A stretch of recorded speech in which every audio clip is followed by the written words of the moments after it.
મારું નામ પટેલ શ્રેયાબેન રમણભાઈ. હું ડેર પ્રાથમિક કુમાર શાળામાં ગણિત વિજ્ઞાન શિક્ષક તરીકે ફરજ બજાવું છું. આજે મેં વિજ્ઞાન લેબનું કેટલીક પ્રતિકૃતિ મોડેલ્સ અને પ્રવૃત્તિઓ દ્વારા વિજ્ઞાન લેબનું નિર્માણ કર્યું છે. આ નવી ટેકનોલોજીમાં બાળકોને ટેકનોલોજી સાથે કેવી રીતે ભણાવવા એના માટે આપને આજે હું મારી વિજ્ઞાન લેબની ઝાંખી કરવા માટે જઈ રહી છું. તો આપ તેનું નિદર્શન કરશો. સૌપ્રથમ તો આ વૈજ્ઞાનિકોનો આખો એક અવકાશ યાન બનાવ્યું છે ફરતું. ત્યાર ઉપરાંત કેટલા બધા મોડલ્સ છે. આ મોડલ્સની મદદથી બાળકો ઘરે ગણિતના બનાવેલા મોડલ્સ બાળકો તેનો શાળામાં વર્ગમાં અભ્યાસ કરી શકે છે. આ ઉપરાંત પ્રતિકૃતિ છે, આ પેરિસ્કોપ છે, વિજ્ઞાનના કેટલાક મોડેલો છે, કાર છે. તમે જોઈ શકો છો ઉપર પણ કેટલા ચાર્ટ્સ છે. આ ચાર્ટની મદદથી બાળકોને TLMO જે શૈક્ષણિક કાર્યોમાં ખૂબ જ ઉપયોગી છે એવા TLM છે, ગણિતની કેટલીક અવનવી શોર્ટકટ ટ્રીકો છે, બાદબાકી છે. આ તમામ આકૃતિઓમાં બાળકો ત્રિકોણ શોધવું, લંબચોરસ શોધી, ચોરસ શોધે કે ચતુષ્કોણ, આ તમામ ટ્રીકો છે. ઉપરાંત મનુષ્યના પાચન તંત્રનું પણ આ સ્વનિર્મિત મેમરી જાતે બનાવેલું મોડેલ છે. આપ ઉપર પણ બીજા અનેક પ્રકારના ધોરણ 6 થી 8ના TLM જોઈ શકો છો. ગણિતમાં ધોરણ 8ની બુક આ એક જ હોર્ડિંગ્સમાં છાપી અને બાળકોને એની વ્યાખ્યા, આકૃતિ એના ઉપરથી બાળકો સંકલ્પના સ્પષ્ટ કરી શકે છે. આ ગણિતના કેટલાક આકાર છે. આ પ્રોજેક્ટની અંદર પણ બાળકો ચિહ્નો, આકારો અને સંકેતોનું નિદર્શન કરી અને જોઈ શકે છે. આ ધાર ફલક શિરોબિંદુ માટેની એક પ્રવૃત્તિ છે. આ વિજ્ઞાનનો સોલરનો આખો એક પ્રોજેક્ટ છે. ત્યાર ઉપરાંત બાળકો ગણિતમાં 1, 2, 3, 4 અથવા એકી બેકી સંખ્યા આની મદદથી ભણી શકે છે. આ ગણિતના વિવિધ આકારો છે.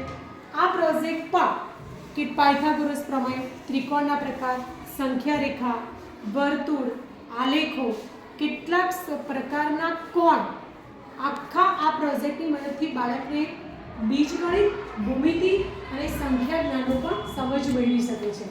કેટલાક વિજ્ઞાનના મોડેલો છે. આપ જોઈ શકો છો ફેફસાનું મોડેલ છે, પાણીની ટાંકી છે, આ ક્રેન છે, હાર્વેસ્ટિંગ રેઇન વોટર છે.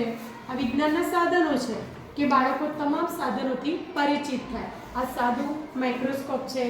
આ મેં બનાવેલ કેલિડોસ્કોપ છે. આ ટેસ્ટ ટ્યુબ છે, કસ નળી તરીકે પણ ઓળખી શકાય છે. આ અંકિત નળાકાર છે. આ વિજ્ઞાનની ફનેલ છે. આ પ્રયોગો કરવા માટેના દ્રવ્ય અદ્રાવ્યના પ્રયોગ માટેના બીકરો છે. ત્યારબાદ કેટલાક પ્રકારના ચુંબક પણ અહીં આપેલા છે, લેન્સ છે, બિલોરી કાચ છે. જ્યારે વિજ્ઞાન ભણાવતા હોઈએ ત્યારે બાળકોને ખાટું છે, તુરું છે એના સ્વાદ નક્કી કરવા માટે એક લિટમસનો પ્રયોગ આવે છે. તો આ લિટમસ પત્રો છે અને આ વિજ્ઞાનનું થર્મોમીટર પણ છે.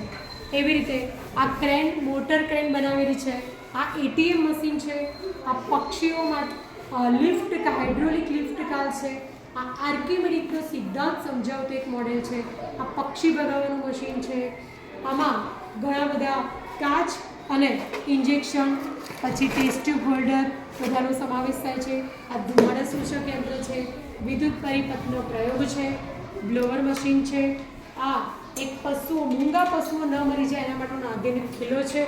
અને અહીં આપ જોઈ શકો છો કે એક મોટરની મદદથી આવી અનેક પ્રકારની ગાડીઓ છે જે 100 થી 200 મીટર જેટલું ચાલી શકે છે. અને કેટલાક પ્રકારની પ્રતિકૃતિ અને મોડલ્સ છે. એ તમામ મોડેલ્સ બાળકો સાથે બનાવેલા છે. આ વિજ્ઞાનના કેટલાક સાધનોની અંદર સાધનો છે જે વિજ્ઞાનની તિજોરી છે. આ ગણિતના સાધનોની તિજોરી છે. એ જ રીતે આ હોર્ડિંગ્સની મદદથી પણ બાળકો નક્ષત્ર વિશે જાણી શકે છે. અને આપણે આ ગણિત વિજ્ઞાન દિવસ કોની યાદમાં ઉજવીએ છીએ એ પણ રાષ્ટ્રીય વિજ્ઞાન દિવસ કયા દિવસે ઉજવવામાં આવે એ પણ બાળકોને આ પોસ્ટર પરથી સમજાવી શકાય છે. અને ઉપર દર્શાવેલા તમામ ધોરણ 6 થી 8ના TLM છે. આ તમામ TLM પ્રતિકૃતિ, મોડેલ્સ, હોર્ડિંગ્સ, આ વિજ્ઞાનની અવનવી ટ્રીકો, આ પ્રોજેક્ટો, ગણિતની ટ્રીકો, આ તમામ પરથી બાળકોને ખૂબ સરસ મજાનો ગણિત અને વિજ્ઞાન વિષય રસપ્રદ બનાવી શકાય છે. તો આપ સૌ મિત્રો પણ એક નાનકડી આવી વિજ્ઞાન લેબનું નિર્માણ કરો અને બાળકોને આ નવા ટેકનોલોજીના યુગમાં એક તાલથી તાલ મિલાવી અને તેઓ પ્રવૃત્તિમય શિક્ષણ કાર્ય મળે અને બાળકોને રસ ઉત્પન્ન થાય તેવા પ્રયત્નો આપ પણ કરશો. ખૂબ ખૂબ ધન્યવાદ. આભાર.